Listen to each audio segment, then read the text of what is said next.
Good evening. Welcome to another session of Join the Chat.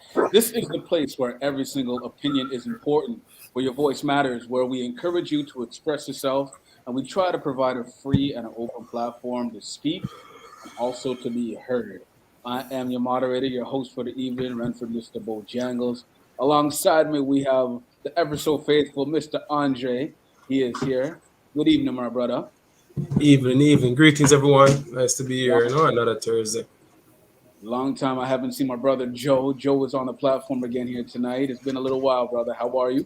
Great. Sorry I missed you guys last time. Glad to be back. No doubt. We have a special guest. We're going to get to her very, very, very soon. But we are coming from the nation's capital of Canada, Ottawa, Ontario. And for most of those individuals in Canada, at least, I don't want to say North America, but today is a day of remembrance to remember the fallen soldiers that fought in the world wars. Today is Remembrance Day. Finally, at least, we were able to go out and partake in the festivities, and they opened back the war memorial, and it was just great to see. So before we get on the show, I just wanted to talk about the Remembrance Day. Joe, I see you wearing a poppy and representing. Does Remembrance Day have any type of significance for you? Well, my family lineage isn't very deep that I know of, so I don't have people on my side of the family that were in the war. I think it's an important time to reflect on, especially the way the world is today. I think you got to be grateful for what you have right now, and you really got to show some respect and love for those people that risk their lives for us to live the way we do right now. 100%. I remember seeing a caption today, and it was a bunch of people on the beach, and they're like, "You're able to enjoy this beach because people fought on this beach," and just show the side-by-side pictures with the veterans fighting and in the trenches, literally, right? So we have to give honor, we have to give respect. Andre, I know you're kind of new to this Canada life, but Remembrance Day, does it have any type of significance for you? No, yeah, man, it does. Canada, we are part of it in Jamaica, part of the Commonwealth. So, the British. So, from I was a kid, so I always buy my puppy, my $5 puppy every year. And we go for our march. And there was people and there was a guy we actually know who went to one of the World War. I believe it was World War II, I would assume. And to actually know someone who went to the war, that was good in itself. So I think more as a kid in the upbringing, yeah, I kind of cherish it because it was a reason not to go to classroom. We were going to town and we remember it. So it was dear to me. But as I got older, I never really paid much mind in the sense of like buying the puppies and stuff like that. But it's still up. Maybe I acknowledge it, and I don't. That's one holiday I don't really complain much about because even if whatever the purpose of the cause was, it's just show that people still were united to achieve a goal and stuff. So once you bring people together, even though it's a war, we kind of cherish that war. No doubt, no doubt. Again, we just want to pay our respects and honor all of the fallen soldiers. So we'll just take a quick little moment of silence right now. We'll do it for about 10 seconds.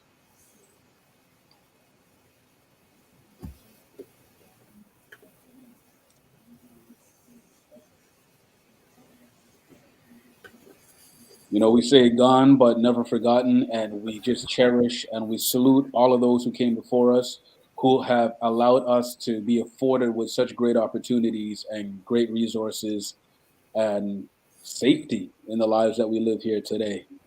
Today's topic is about passion and pay in terms of your employment, in terms of your workforce, in terms of you gaining some type of monetary dividends. We have a special guest with us live and direct from Jamaica, Miss Dora Andreen, Dora's Travel Haven. Good evening, Miss. How are you doing? Good evening. Good evening. Thank you so much for having me on. I'm actually doing really, really well. It's not cold and my belly is full, so not much complaints here. Listen, you already had to start with the cold jokes, yeah? Because we're in Canada. You already had to start. Not even 5 seconds into the call, and you're already making fun of us. But Listen, I like to start strong. well, welcome, welcome, welcome again. Like I said, we're talking about passion versus pay. In today's day and age, is making money as important as it used to be in terms of just working a conventional job or living Mhm. out your passion? People are leaving jobs right now. People are relocating. People are moving countries. People are pivoting what they used to do. I don't know if the pandemic is what we can attribute that to, but this is the reality of what's happening here in society. So let me ask each and every one of you. I'll start with Dora. Passion versus pay. Do you find that more people are leaning and striving towards a job that is more fulfilling and passionate, or are we still just looking at the money aspect and trying to make a big money and work for somebody else? What is your perspective on it? Passion or pay? Thank you for that question. And I think it's so timely because if this pandemic has taught us anything, it's that our 9 to 5 is not it. There's no such thing as job security, job stability. Everything is very fluid. And in Think and Grow Rich, we read or it says that if you don't build your dreams, someone will pay you to build theirs. Mm, And definitely, we see in our millennials and our Gen Z that, no one cares about 9 to 5 anymore. No one's staying at a job for more than 3 years because as soon as they're bored, they're on to the next thing. As soon as they feel as though they're not being fulfilled, they're moving on to the next thing. So I believe that passion is definitely more important than pay per se because no one's really going to pay you what you're worth. let me stop you there real quickly because I want to just jump on the millennials and the Gen Z is not staying at a job for more than 3 years. They get bored and they're leaving. Now, is that also, do you believe, in your opinion, is that attributed to a short attention span and a lack of commitment as well? It's actually the opposite. It's Mhm. actually the opposite. It's not about short attention span. It's just the fact that everyone seemed to be caught in what was happening in the 18th century, the way things used to be done. And in millennials are more creative. They need a channel, right? They need a way to express how they feel. They have valid feelings and they have ideas, but you become mundane and you get stuck on this rat wheel where you go to work, pay bills, go to work, pay bills until you die. And it's not a lack of commitment per se, it's more of the fact that our mindsets have changed. And once your mindset is changed, you start thinking at a level where many persons take a while to catch up to it. You think about Google, like, you think about Google. A few years ago, someone said Google, and you'd be like, what? You think about Uber. How many of us have thought about Uber but never actually did anything with that thought? And we miss those things. And millennials are saying no longer will we miss things because we're working 40 hours for 40 years to retire on 40% of our income. Now, if that's not a scam, I don't know what is. So, Andreen, Miss Dora's Travel Haven. I don't know if you're a scholar. I don't know your background. I don't know if you're a teacher, a professor, a philosopher, but you're coming with a lot of facts. So, I think that we could have this conversation, just the two of us, but I have two other hosts here tonight, and I want to get their input on this topic. Joe, talk to me. Passion, faith. Everything Dora said, I agree with 100%. I don't think it's about laziness. I think it's really about people's values have changed. If we're going to touch on the rat race, a lot of us, I'm 40 years old, and my age group, it's get married, have kids, buy a house, pay for your education, and then your first 10, 15 years, you're stuck, just adding on more bills to this debt that you don't need, and I have a daughter who's going to graduate from high school soon, and it's like, do you really want to go to university for a general arts degree? What is that going to do for you once you get out of there? I think university is very important for people that know what they want to do, but I think if people want to get a taste of school, go to college for a year where you can make that money in the summer and pay it off and not owe a bunch of money. And we get caught in that rat race because we want to buy these things. Keeping up with the Joneses is a real expression. I'm trying to find my neighbor has. My neighbor has a nice car. I want a new car. I have no problem driving my used car that I have no car payments for, and not a worry. And, I think the pandemic. I know we're going to get into some other topics later, but you really realize what's important. Like who's important in your life, what's important. And, I'm sure people are losing friends in this time because, the media is trying to divide us and make people on both sides look like evil people when now it's just like, I don't need to have 3 cars in my laneway. I don't need 3,000 square feet. I need food in my belly and I need heat because we're in Canada. Yo, Andre, talk to me, man. We were talking about values changing. Do you believe, or what values have you seen that have changed in society in, I guess, this last 18 months or maybe throughout your lifetime? Well, for me, it's about the two of them. What joy it brings when you can do a passion that give you the pay. So for me, it's a mixture of both. Because we all need to get a sense of a way of bringing income, right? Generate income. So if the thing is, I see where some people probably bounce around just for convenience. In the sense, I would say this generation, for example, my generation, like the 80s, 90s, we kind of break away from our parents' tradition or norms. For example, being working at one place for like 15 years, 10 years, stuff like that. We already break that barrier from the jump where we do 2-year work while we're in school. We start to think like, do I want to go to university?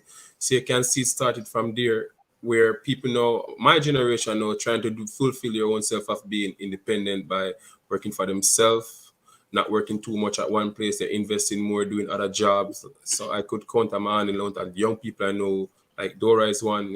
She started a travel agency probably as a side thing first while she was working before. I know it ended up becoming her full-time thing. Yeah. And I can see where, even with me now on the plumbing, I was in university and literally hated it. Feel like I was in prison, and there were people looking at me like, but bro, you have the mind for it. So it's a difference when you can do something just for survival. But I think we're in a generation where once it hit that go ahead, nothing stop us. We literally just jump. People say we may be random or we millennials are crazy or stuff like that. But it's not that. It's just that we realize, for example, with the OSAP and stuff like that, why am I indebting myself to fulfill societal expectation? Enough is enough. So we find ourselves moving on. So I think people more, our generation is more want to do things their own way. but at the same time get a sense of independence and not doing it the traditional, or you'd call it the orthodox way. They want to do it the unorthodox way by doing multiple jobs. You're surprised at what people doing online job, Uber part time, skip the dishes, and so you get more option to do multiple things. And yeah, but for me, it's more passion. Find something you love and do it. And if you're getting paid to do it, it's more even it sweetens the fat even more. No, I think all three of you touched on something. Is everyone spoke about parents. So now with this, I guess, change of values or change of thinking from our parents, is that supported? You know, like our parents have a certain way that they were doing things, and then now you come with a totally unconventional approach that they can't even fathom. Is there resistance from them? Is there encouragement from them? I'm throwing this out to everyone. I'm not going to go around, so just jump in how you feel. I want to jump in that one because I remember my dad was the one who put me into plumbing, and my dad is the one who opposed me doing plumbing. You know what I mean? It was crazy. He's like, "Oh, you're gonna learn a trade before you come to Canada." So I was going away for the summertime learning the trade, and I end up. First I didn't even like plumbing. To me, I didn't even know that the wealth that come from it and the significance, like an important role it play. I used to just think the plumber is just a regular man who fix a pipe. Then I see the way the plumber was living, and I'm like, wow, he actually have a life. People respect him and stuff. So then I come Canada, did well in grade 12, and Now, Andre, I don't need the whole biography, okay? The show is no, no, only no, an hour. yeah. And no, to show you how funny life is. So I did well in grade 12. The same person who encouraged me to do the plumbing is pushing for school. And I'm like, but no, plumbing. No, you need to go to school to learn and meet people. And I'm like, where's this thinking coming from? You know what I mean? I want to do plumbing. You're not going to stay in my house and do plumbing. And then I Oh push yeah. on. Yeah, they oppose it big time. And weird enough, he's in the construction trade too. And then I went out of my own and moved out and started pursuing the plumbing. And to know, he's the biggest supporter of my dad. So if you look back, it's like he introduced me to the trade and then he didn't want me to do the trade, want me to do the school thing. So do you know why though? Do you know what Yeah, his why is that he was discouraging you from exploring that trade? yeah. Because in the beginning the trade was sense of like protecting, like they didn't want me in the street or want me to be around so potential friends who think may lead me astray. So in his head, he couldn't tell me to go to school during the summer, but he could tell me to go and do the trade job in the holiday time.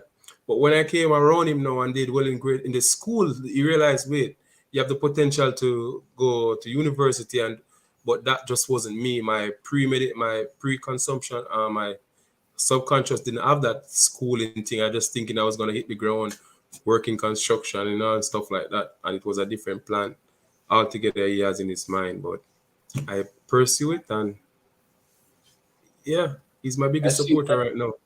SEB's in the chat. She's saying that you're not supported until the money is coming in, and then at that time, that's when everyone's jumping on the bandwagon. Joe, do you have a Yeah. similar appeal, similar approach, similar sentiments? Dora, what about? So we're still talking Um, about the parents and the support or lack of support so in Andre and I, we have the same parents, and when I just got started with my travel business, they didn't understand what I was doing, and they thought it was just a hobby. And I introduced them to it that there's a network marketing component to it, and my dad totally flipped. He's like, "You're too smart for that. You're too brilliant for that. You have to recruit and beg people." And then I gave for, myself a for those 12,000. for those who don't know what network marketing is, give them the Coles notes, the short version. Oh, so network marketing is essentially getting paid to share with individuals what you do and showing them how they too can supplement their income. That's what network marketing is. It's the And way do of the future. and do you have an example? For instance, of course, I'm going to tell you about my network marketing business. Planet Marketing sells the IntelliTravel opportunity, and IntelliTravel sells travel. So whenever I help individuals start their own travel businesses, Planet Marketing finds me wherever I am and pays me a referral bonus. And through Planet Marketing, I was able to give myself a 12,000 US dollar raise annually minimum. When my dad saw that, he went ballistic. He's like, "Listen, you need to hit other levels." real quick. So SC is really right, and the beauty about our parents are that they're very West Indian, and it's not that they don't want to support us, it's just that the mindset. They grew up on the go to school, get a job, like Joe said, we'll get married, have kids, get a mortgage, and pay bills until you die.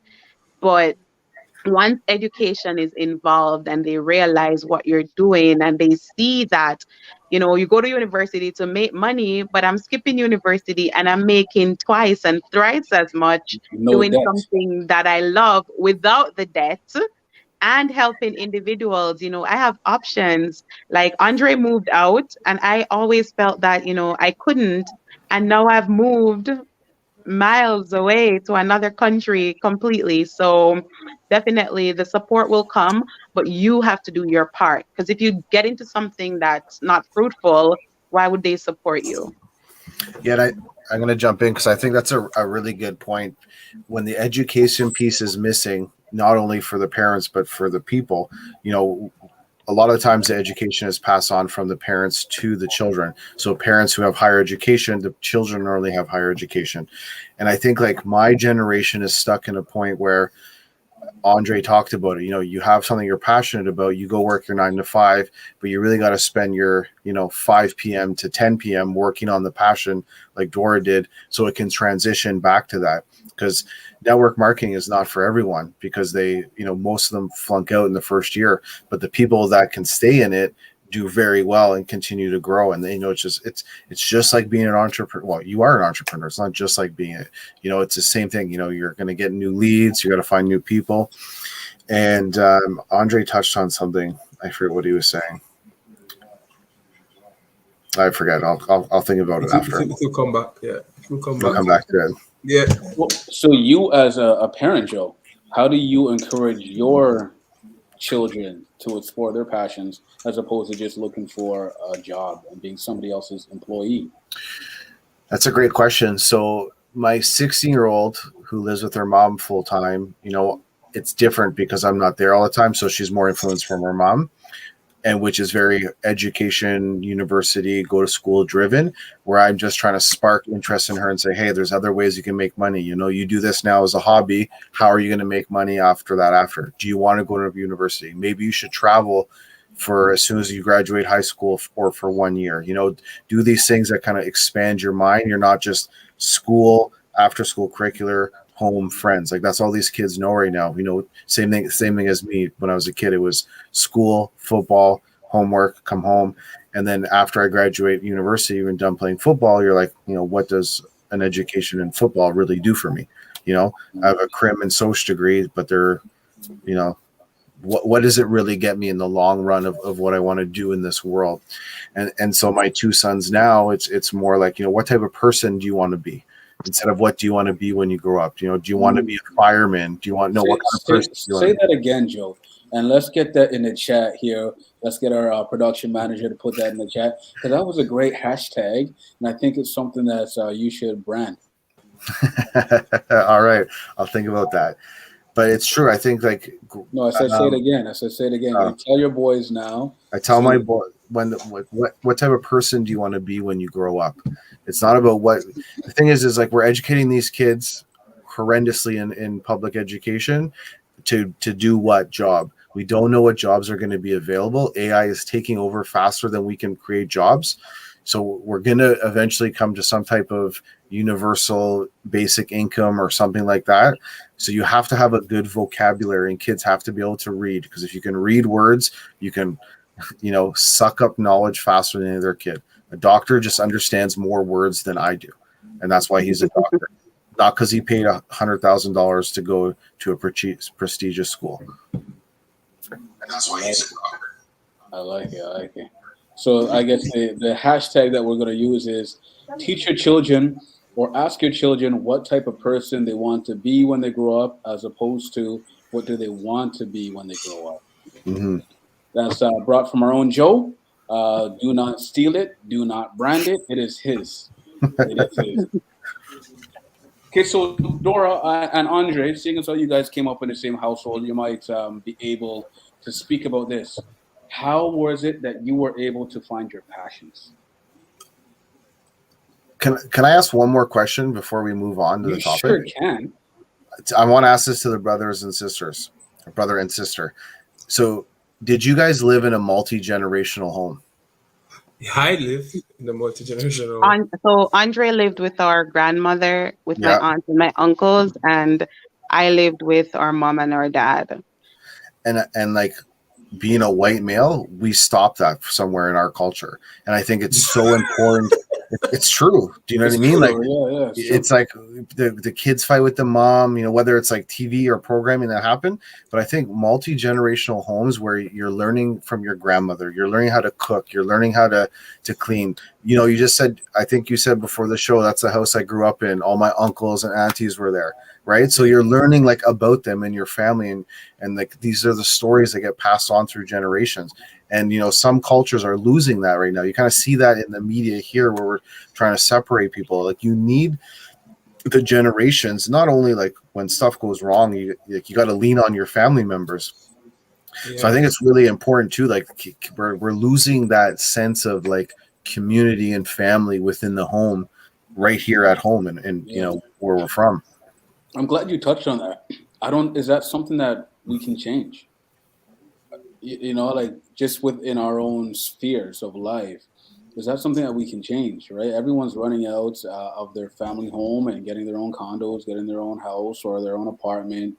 And, mom's here and dad's there and sisters over here. Like, everyone's so separated, which is why I always love going back to Jamaica and going to the islands, because just because of the lack of, I guess, finance, you were forced to stay with family. Yeah, but that's the way. If you still, because I live some ways away, and I know that the week can't end, and I don't come to see my grandma. It's just what we do, and we lived close by. We would come here like almost every day growing up. It was just the thing to do. There's no version of it where you don't go see your aunts, your uncles. Like, even coming to Jamaica visiting, I would go to a resort in Montego Bay. I would fly into Montego Bay, fly out of Montego Bay, and I would still travel 4 hours to just come say hi. Mm-hmm. If you just don't not do it, because then you're a disgrace to the family. Joe, is you laugh at that, Joe, burning down the village. But yeah, it's not. You said something earlier, and it's not necessarily just because of I guess everywhere have their tradition, so to speak, right? And I think the problem. I don't want to say that, I think the problem, what happened, to be honest, is not. It doesn't just happen in the Caribbean. If we be realistic, Joe, you were saying you lose it in your community, but I can tell, like, in Europe, wise, for example, you still have the multi-generational still living together. Mm-hmm. I just think it's because that's our home, and you have the majority of your family members, your grandma, aunts, and stuff.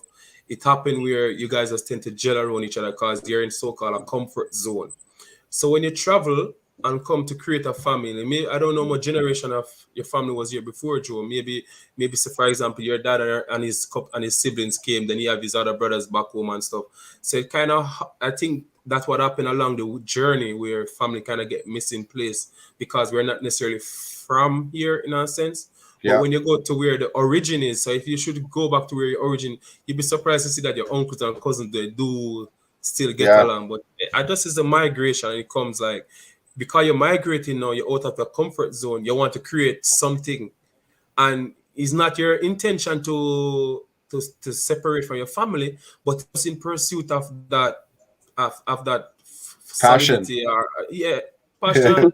That foundation, but you're trying to create that for your kids now, where you want to be close to the kids, your kids well knit, you try to pass on the values that you learn from your family. You want to instill that in them so much, but it's just that I think in overseas, I think what happened in the foreign country, the developed countries, is just that we don't have time on our hand because of fast-paced thing, fast-paced. So you can't plan to say, what, let's book a week off. We just go to your grandma, just call work and say, it's raining, I can't come in. You go to your grandma's house and it's raining. Jamaica could that excuse. It's raining, sorry. But here, snowfall, rain, minus 30 minutes, they expect you to come in, right? So I just think that's just the difference. It's just societal expectation in the developed country. I don't even like to say first world, but in the developed country, and versus living in a country where your origin, where you know that I am gonna make time out of the day to go chill with grandma and aunts. Yeah. So I just think that's what happened really. No, I like it. I like it. We got a few people up in the chat here. Good night, Cheryl Archer. Good night, SCB. Just want to acknowledge those people who are up in the chat here tonight. So again, passion. How do we find out what our passion is? Most of us know from childhood, and I think, for instance, when I see a child who's very inquisitive, I feel like our parents need to fan that flame as opposed to, shunning them. Or if you see a child that likes to, oddly, I'm going to say, break things, that's a future engineer right there. And we beat it out of them. Well, in the Caribbean, we beat it out of them. I don't know if there's a lot of beatings happening in No, man, Canada, you're but just speaking figuratively. yeah, we beat it out of them. And I believe that you see, because kids are drawn to certain things, and that's how you figure out your passion. And it also changes. And I like what Joe said. I remember when I came to Canada, we went to high school for 1 year before university, and a guidance counselor told me that I should find myself, I should travel for a year. And I went home and I told my dad that the guidance counselor said I should find myself. And my dad said, tell the guidance counselor you are Black. You cannot afford to find yourself because you can't afford to be lost. Yes. You're going to university, and that's the end of the story. And I feel as though if I was allowed to probably travel, I could have probably been a millionaire by now, because I would have realized that I do have a passion for travel, and I do love creating the ideal vacation for individuals. And I mean, I could have saved myself a lot of student loans because I dabbled in something at the U of T, then I dabbled at York, and I was trying to figure out what is it that I wanted to do. And it wasn't until I got a job working at Sunwing that I realized that, hey, this is what I want to do. And I could have saved myself 10 years of dabbling. So I think your passion will come to you if you allow yourself to just go down the path that's not already paved. Well, sorry for touch on something now, like unlike with the war now where she regret and she could have made money. I look at it like every step is important. You know what I mean? If you probably have made the step before, for example, I look at sometimes I blame my dad and say, well, if I leave high school right away and trying to get into a co-op, I was about doing it because the guidance counselor he was onto us when we came here. A bunch of us came from Jamaica and doing well. So it was onto us, right? What do you want to do? I want to do plumbing. What are you doing university class? Well, my dad. Like, okay, co-op, you could get into co-op. Go to my dad, tell him about the co-op. Which co-op? What that? Cook? No, you know what I mean? So at the end of the day, I don't regret it because to be honest, and I look at it sometimes, so well, if I left university, I would have my plumbing license from like at least 24, 23 years. I have a plumbing license, you could have been making money, blah blah. That's what I was looking at it, right? But I remember our teacher told me once that you can, shouldn't be such thing as regret because you would have never experienced that experience if you never experienced it. So you have to cherish it and know what did I gain from that experience while I was doing that thing. And to be honest, I learned some things from university. Again, it was my passion, my head and my heart was in it. You know, I do well in like some classes that come naturally, like econ, whatever, talking classes. But the elective was a struggle. And maybe when now I become a plumber, when I'm doing the plumbing now, I'm becoming a plumber now. What lesson I learned from the university is that sometimes things is not gonna go the way you expect it to go. But what do? You push on. So when I become a plumber now, I accept that there's gonna be challenges. I'm not gonna quit. So that experience actually strengthened me to become a better person, a better plumber, and a harder worker. Because at the end of the day, I said there can be something that going to be good and there's some things that are going to be bad, but it's all you overcome and you weather the storm. You really see a true character. So I don't regret any step that I did for doing the plumbing. But in terms of the passion coming to you again, if that's your passion, it will come because you think on it all the time. Subconsciously, you think on it. You're living it in your dream, and it's there with you all along. It's just the moment when the moment presents itself, you need to grab it and just make the best use of it when it comes, you know. So it's easy to say that the passion is there, right? And that we live it out and it's just what we do. But as a young child, you're not looking at it as a passion. You're just doing you, right? So, Joe, help me out, man. How do we discover what that passion is for us? Is there a certain age that you have to be to actually recognize it? Do you have to go through a certain amount of trials and 47. tribulations to get it? Say it You have, again. you have to be 47 before you find your passion. 47. It's true. Google it. It's the truth. True. It's Googleable. It's Googleable. It's Googleable. No, I think that some people don't find it. Like there's a little bit of truth. I believe that like you kind of always know. Like I know I like to help people, so I might not be a door holder because I won't excite me. But if I'm doing something that's helping people, like coaching, I think when you're in servitude to others behind what you like to do, Dora loves making perfect packages for people to travel. She's serving someone else's travel and she enjoys it and makes money. It's like you're tying these things in. It's easy to say like, oh, I found my passion. My passion's football. But then when you realize it, it's like, I really only like scoring touchdowns. I don't really I don't like going to practice 5 days a week and working out. Getting injured. Yeah, like I don't like being injured and stuff like that. So I think like you never really, is it even a real thing? Is passion real for something? Like you can be passionate about things, but I think that you have to try to answer your questions. Like you have to try many different things. You have to encourage your kids to do many different things so they, they're not just like trying to follow in your footsteps because you want them to. Right.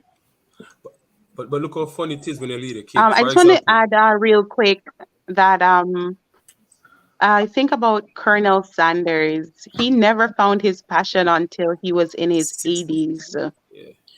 That's when he decided. He tried many things. I was about to touch on that too. There's a lot of people, right? Morgan Freeman started acting very, very late in his life. There's a lot of people. I'm thinking about a friend of mine was just talking to me this week about The Pursuit of Happiness. And that character didn't become wealthy until he was well in his 40s, hit rock bottom, was living out of his car, was homeless, and had a child to take care of, right? So it's never too late, I think, is the moral of the story here. I get what you're saying, but like for that example, I don't think that was his passion. Do you know what I mean? I think he was really just grinding it out because he wanted to be successful. But I don't think for Pursuit of Happiness. Yeah. I mean, I get what you're saying, like as the point, but like I think there's two different things there. There's difference between like I'm going to grind it out to make something, but also like I'm going to grind it out on something I really love. True. As we just get in here, I see some people in the chat. I just want to go to Dwight Martin real quickly. Dwight's saying it's money, passion, them use and trick people. And then he went on to say, do you think I'm just going to put this in English, but do you feel like a CEO is going to ask about passion? Really? Love to see people at work. Let's split the profits evenly. Passion comes after you're rich, but right now it's about making money. Straight. So, I mean, go ahead. Just to clarify, that's a nurse talking right there, yeah? So just get it to there's no goof. He's all about his passion, and he's living his passion regardless of what we may want to say. He always good in the sciences, and he became a nurse. Who would have thought he would become a nurse? Did he do it for the money, or did he do it for the love of the science? Which was it? The white you have to tell us, So I know him is about the money now, but he's doing his passion and he's doing the nurse thing. So. Yeah, but what do you have to say about his point though? When he's saying that your boss isn't going to ask you about passion, isn't going to split the profits with you, so first you got to get the money, and then the passion will come after. Oh, I can't answer that one because my passion is not to work for people, So I always try to strive to work for myself. That's what my passion is. The one day to can work for myself. So, but it is right to the CEO in terms of the world. It's a dog eat world and. No morals, to be honest. It's all about the money, Yeah, but I'm gonna disagree with you, Dwight. But I agree with some things. So like, the CEO is not going to say that. I agree with him. Okay. But there could be number 2s and number 4s in that company that do very well, or even number 10s down the line that enjoy working for that type of company because they're doing whatever. Now, and passion come in after you're rich. I disagree. I think impact comes in after you're rich. Because if you have the money, you can have a lot of impact in the world. But I still think you can work passionately without the money. All right, we got SEB in here, and she's saying, I think everyone knows what their passions are, but maybe are scared to act on it, or maybe unmotivated because it doesn't fit with social norms. Any comment? I can see that. I think there's a lot of things in society that really discourage people from chasing their passions, and they try to cookie cutter people and put them in a box, and you have to learn this particular course and go on this path to go from high school to college to university, whatever, but and then their passions, who they are as individuals, never get fleshed out. So I kind of agree with what SCB is saying here. I agree with SEB for sure. I think also too we get caught in things where we're spending more than we can make. So you get a job, you make a little bit more, but you spend even more, and then you're caught in that rat race, that wheel, and you can't get out of it. And people aren't willing to I don't want to lose my 3,000 square foot house and go to 1,000 foot square house. I need 2-car garage. I need to have the Mercedes Benz in there when they don't really. And that's where people get caught in. It's, as a society in Canada and United States, we're living paycheck to paycheck and above our means. And until you can step back and really decide for yourself what the things are that you need, you're going to be caught in that chase, like always trying to be one step ahead of that when you're playing catch up. Basically. And the next thing I look into, to be honest, if you're doing something that you're passionate about, I don't think it's ever a job, really, right. Because you wake, as Joe was saying earlier, you have that football player who he hates training, but when the game come on, he does well, right? So to him, he wouldn't say he's passionate. He probably he's just talented and I was just born with it, right? And then you have the guy who train hard and probably doesn't excel at the game, but you're surprised to see maybe 10 years down the line, like a Draymond Green, who just work hard, and then they just that guy will become more passion. So you can realize passion is like an ingredient. It enriches you some way to show your best foot forward. So like the guy who train hard, but and the game day doesn't do well, but he continue training hard, and then you get the result. That's someone you can say, well, he'll talk and say, man, I'm passionate about the game, I live it. And whereas the guy who doesn't like training, doesn't like the coach telling him what to do, but when he goes on the field, he does well, that's someone born with it. So I think it's two different. So a person can have the passion and probably you say, oh, he's scared to probably showcase his talent or do what it is, but maybe that's not, maybe he likes it. So there's a big difference. So sometimes we can like a thing and we reminisce on it and fantasize about it, but to get it done, because I think if something is a passion, it's so when it's a passion thing, you can feel it, but it's deep within your in your soul, so to speak. So by any means, you're gonna try at least live out that moment. So if I'm working at the bank and I love cooking, maybe I'm not cooking at a restaurant or working in the finest kitchen, but at home I'll practice as Joe said, it's like you come home after 9 to 5 to 10 o'clock, you're doing something, so that's you working on your passion there. But to mix the two, I think sometimes we say, oh, I like the idea of being a chef, but I never yet one day cook. But I like the idea. I like to smell the fragrance of the food and say, oh, that's that meat or that's that meat. That doesn't mean you're passionate. That means you like the thing. So we need to identify the two and don't get it twisted. Yeah, thank you. I love what y'all are talking about in terms of we can put up the Dwight's thing because Andre touched on it. But yes, Dwight Martin, genuinely love what I do, honestly, but I would do it for free. But if not in the position to do that, stock up the bread, then focus on your passion.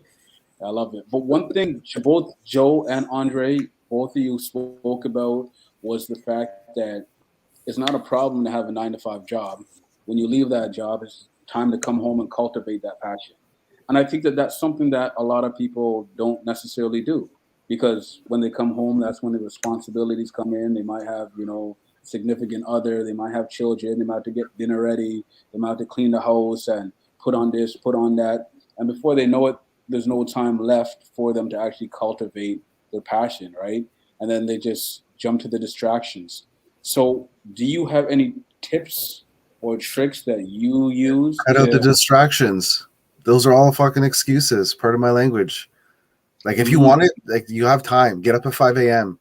Work from 9 p.m. when your kids go to bed till midnight. Like it's a long process. Just stay consistent. 3 hours every night is gonna pay off on your passion. Do you know what I mean? It's just people, oh, I hate my job. I'm like I hate my relationship. I hate my kids. Like all these people that live these things, like I love my wife. I love my kids. Nothing else matters. I could lose my job. I could lose my home. I could lose my car. If we're happy and we're healthy, nothing else matters. And when you start from there, the world is your oyster. Like like nothing else really matters. If you want to do something, you want to invest in crypto, take time. You want to sell travel packages, take the extra time. It pays off. But like, I don't buy the I don't have time for this excuse. Like that's you just don't want it. That's it's okay. Like you don't have time, but Netflix is more important.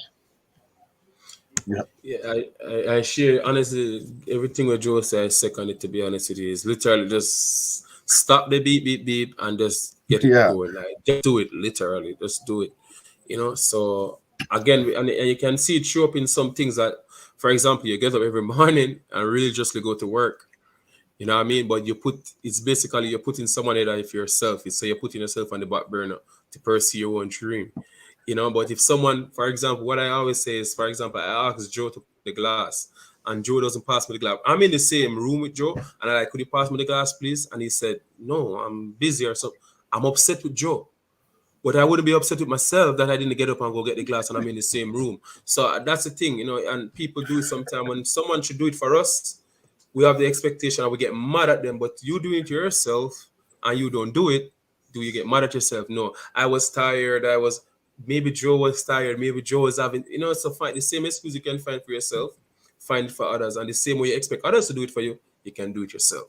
So it's just on to the individual to say, this is what I'm going to do and I'm going to do it. Now, Ghislaine's in the chat here, and he's saying, "Preach, Joe, preach." So we just got a shout out Ghislaine up in here. I love what you guys are saying. What I'm hearing both of you say is that we are the conductors of our own orchestra.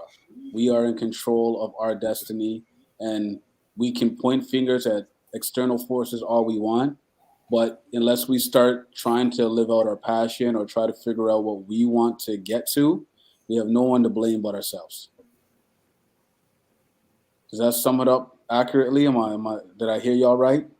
yeah. I'd like to address Gina's question in Gina, here. oh yeah, me too. Yeah, we want to go at her too. Go at her first, Joe. So Gina's asking, but what about those people working 3 jobs to stay afloat? When do they have time to chase their passion? Thank you, Gina S. That, For your that's great a question. that's a great question, and it's not just an easy fix. I'm going to throw in just a hypothetical scenario: 3 jobs. Maybe a child.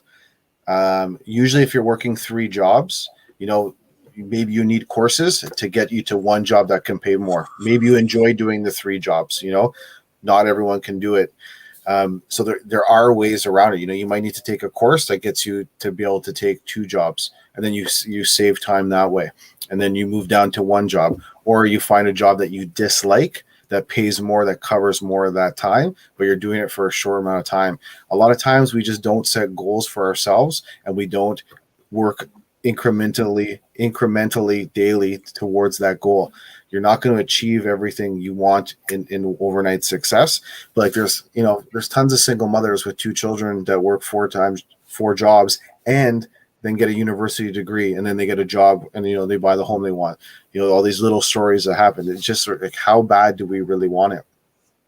Yeah, and to touch on that too, Joe, just to add to it, a part of the question is working 3 jobs to stay afloat. I think one of the other things that we have to start doing is look at your spending habits. I was going to say that, yeah. So why is it that you need to work 3 jobs to stay afloat? So are you spending more than what's actually coming in?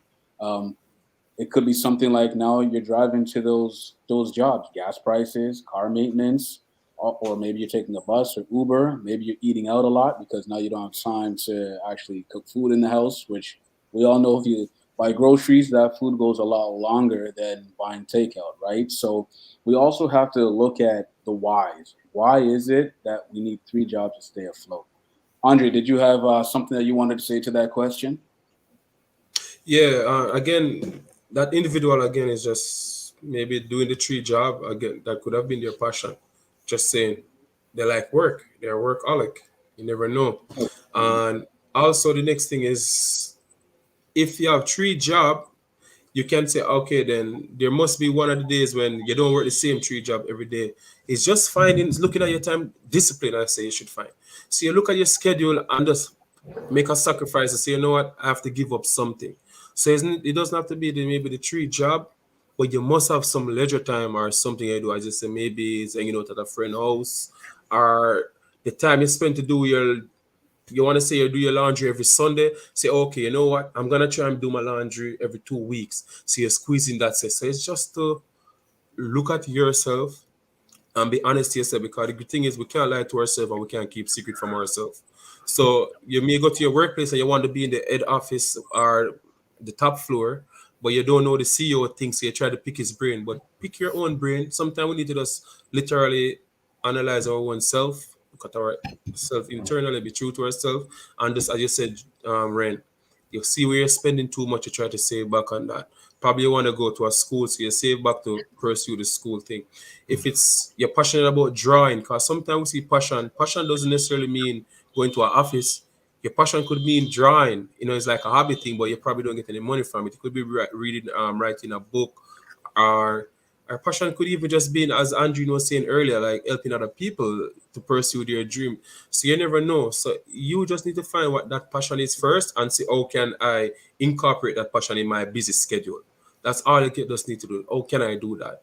And then you will find the time to Yeah, really work around and it. I just to touch on what Dre's saying, I think if you ask yourself two questions, you can start from there. What do I want, and what am I willing to give up to get it? And when you start there, it just gives yourself a platform, what you need to do and what you need to give up. Because like if I was just doing the math right now. If you work three jobs and working 80 hours a week, which is definitely doable, and some people do it at minimum wage, you're making $1,200 a week. That's $4,800 a month. So you're making 50 grand. So you're already over, the 1% of the world. You're and if you're in Canada, you're probably struggling to meet bills if you're living by yourself, not to mention if someone has a child. But there are ways to kind of I think sometimes we look too much at where can I save money as opposed to where can I make more money. We get in like that, we instead of going on the offense, we go on the defense of like, okay, I need to cut back, I need to do this. And you're just living in a scarcity mindset, and you got to break free from those mental chains and say, where can I make more money? What can I do? Usually when you work three jobs, you have to have a really flexible schedule with those three jobs. So one job is probably only 5 to 10 hours a week. Can you cut that 5 to 10 hours a week where you're maybe making extra $150 to $200 and find a way to make more money doing it for 5 hours a week? Lots of sales jobs that you could do that are 100% commission, that if you made one sale, you'd cover your whole 8 hours that you'd spend over the 4 weeks over the month to make your $1,000. Good, very good points, Joe. One more thing that I'm just going to add to this: when do you have time to chase your passion? I think sometimes we forget how important and how strong our mind is, and just thinking about it can also manifest those passions. You don't need a specific time that you have to sit down and think about your passion, but just thinking about it every day. I know when I was DJing, I would walk down the streets and just the rhythms that I'd hear. Then I start thinking of a song, and then this mix and that mix. So I wasn't tangibly in the studio cutting up records at the time, but I was still in that passion in my mind. So I think a lot of times if we can think about it, if we can see it in our mind, it can also manifest in the natural. So that's another just point that I would want to give out to Gina as well. So when do you have time? Any time that you have, just think about that passion, and that will help it get nurtured. Great conversation. I don't know what happened to Dora. I guess she gave us all of her nuggets of knowledge nice and early, and then she just Good. took off on us. She's Yeah. special like that. So if we are trying to look for Dora again, I just want to make sure all of you have her connections. So it's Dora's Travel Haven dot IntelliTravel. So it's here. Production manager, can you put that up on the screen? Dora's Travel Haven dot IntelliTravel.com. You put that up? Can you put that up? Yeah. Yeah. So good conversations. Good conversations for tonight. I want to go to the chat, see what else I see here. Sherelle Archer was talking about it's a lame excuse. We have time to make money, but to put in others' pockets. Make time to grow. I hear you, man. This today, everyone's ruthless today, man. Giving people no excuses. Andre Hamilton is here. That's some real talk, Joe. People need to start putting their money to work, opposed to killing ourselves to make money. Investments, stocks, crypto, 100%. I think that's something that has come up in the pandemic as well. A lot of people Yeah. have actually started speaking about money, and your money should be working for you. It's not just to have it and put in a bank. The banks are taking your money, they're investing it. So you make your money work for you, however that is, whether it's short term investments, whether it's a small percentage of increase, or whether you take big gambles and big shots and try to invest it into other platforms and get a big re up. But yes, make your money work for you. You make money for a reason, not just to sit there. You know? The problem is people aren't educated enough to do that. And they're not, and they're not educated on it on purpose. Yeah, Industries that's very have, true. they have a Yeah. vested interest on you being financially illiterate, so they can Yeah. continue to be literate and capitalize off of your gains, right? Say with the employer and all of that. So I mean, we can get on a tangent. Maybe that's going to be our conversation for our next topic. Let me see if I can go into the chat. Is there anything else in the chat? Okay, so we just put up the correct link for Dora's Travel. Dora's Travel Haven dot IntelliTravel. Intelli. I feel like that was the exact same one that was up earlier. Oh, okay, I see. Okay. Flash it on the screen. Flash it on the screen, production manager. Yeah, let it be a part of the show. Dora's Travel Haven, that's where it is. Connect with her if you want to know more about her business, more about her endeavors. Connect with her. Passion versus pay. This was a good conversation tonight. I want to leave it hot. Andre, do you have any final words on passion and pay, or passion versus pay? No, man, just fuel your passion and just let it become your pay. Well said. Joe. Yeah, I think like if people who are listening to the show, if this is something that that concerns you, or if you think about it, and you're worried about time, because I don't want to. What's like Gina? If you're working 3 jobs or someone what I would say is audit your day. Write out exactly what you're doing, or tell your friend to do that. And the thing is you have to have self-honesty. If you're like, oh, I work Monday, Tuesday, Fridays, I need Monday off, like those BS excuses, like you can call yourself out, or your friend can call themselves out on it, and just, audit your day, see where you have the extra time. Maybe you can wake up 15 minutes earlier, if you have to sleep 6 hours a day, but there's always time. And someone made a comment about, investing in yourself. And I think that you are the most important person in your life, and that you have to take care of your heart, body, and soul in every way you can right now. And thank you guys for listening this week. I appreciate it. There's a saying that goes, if you do not invest in your dreams, you will be working to create somebody else's dream. So I just try to encourage everyone tonight to find what your passion is, find what you like, and it might not even be a passion. Find something you like. Maybe you love it. Maybe you're not all into it in the beginning. Test it out. There's absolutely nothing wrong with failing. The more you fail, the more you learn. Don't have regrets in that. The process is just that. It's a process, one step after another. Don't give up. Continue to persevere. And this has been another session of Join the Chat. Watch our other episodes on our YouTube channel. Join the Chat 1 on our YouTube channel. Like, share, subscribe. We are out for another week. This is Joe, Andre, Dora here. Ghislaine, Kimmy, nothing but love. This is Join the Chat, the place where every single opinion is important, where your voice matters. We try to encourage you to express yourself, and we try to provide a free and an open platform to speak and also be heard. Once again, on behalf of the Join the Chat crew, one love. Thanks for having us tonight. Blessings.